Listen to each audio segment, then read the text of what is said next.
All right, guys, this is just a demonstration of what I've been playing with for the last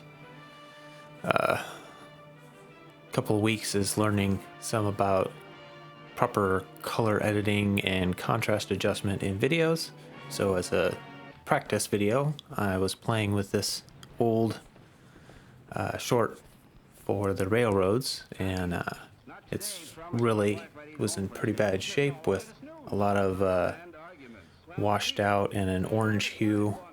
So the changes are subtle, hopefully not too jarring, and I didn't have a lot to work with and I don't have a lot of experience, but I was just playing around. So I also did some audio editing to this because the audio on the original was really overdone. It was pegging at 0 most of the video, so I toned it down a little and I put a little bit of cleanup on it for noise and stuff like that. Hopefully the resulting video is an improvement over the original. I probably should mention that this is heavily edited from the original. I took a lot of chunks out, so let me know in the comments below what you think. Thanks for watching.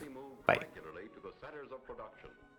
Finished goods must move freely to the marketplaces of the nation and the world.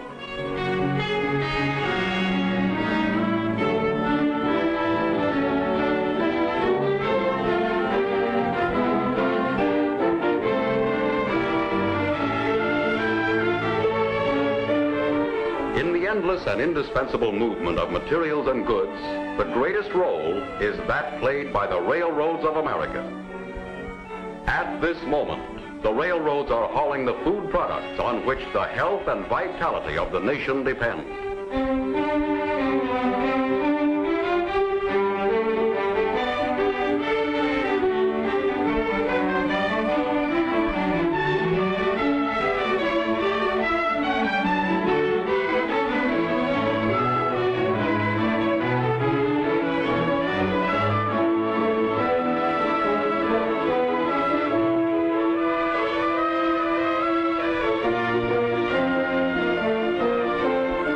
At this moment, the railroads are moving the endless variety of raw materials which the industries of the nation will refine, convert, fabricate, process, and manufacture.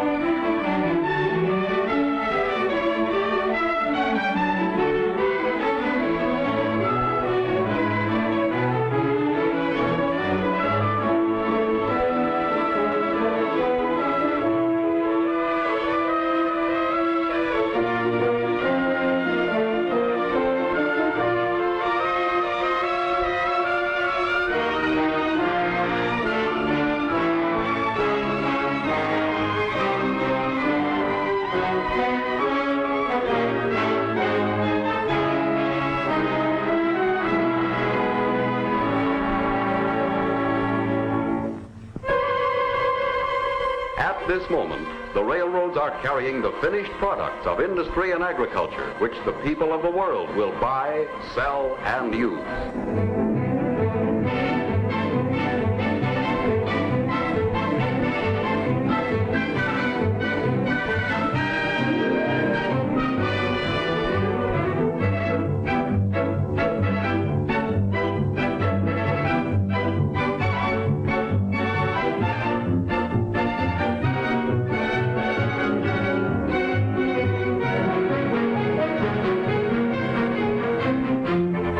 Take the new diesels. They've speeded up switching and train makeup operations. And at this moment, new diesel power is pulling greater tonnage trains than ever before. And pulling freight at passenger train speeds too. Diesels are hauling 3/4 of the nation's rail traffic. And even newer types of power are being tested all the time.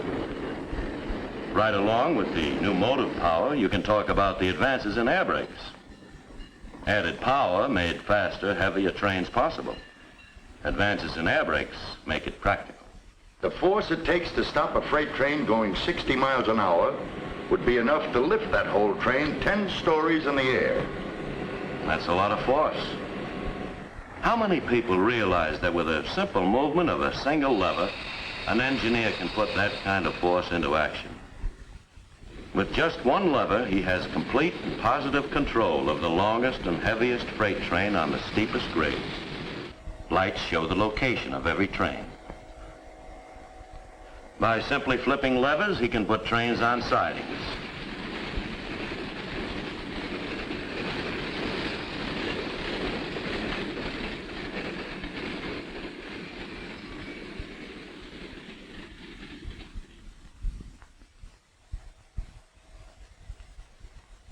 And allow others to move by in the opposite direction on the main line.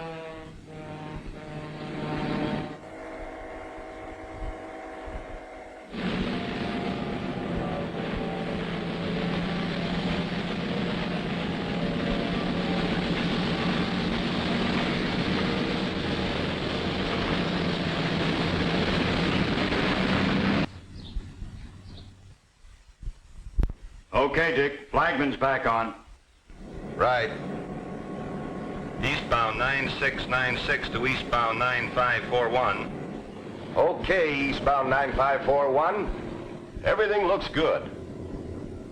Okay, 9694. Putting you on a siding at Quentin. Conductor 9604 to Great Tower. Cattle on the track. Had to stop a mile south of Crook's Road. The new rails you have today are heavier, sturdier, and made of better metal. And the new roadbeds being put down. How much faster they're made. How much faster rails are being laid because of modern mechanized equipment. New rails, new roadbeds, new track laying methods. Grades reduced, sharp curves eliminated, so that goods and people move more smoothly, safely, and faster than ever before. This TV program ought to have the story on modern passenger service. How many people know that they can enjoy the same comfort on trains as in their own living rooms? And the same kind of safety, too.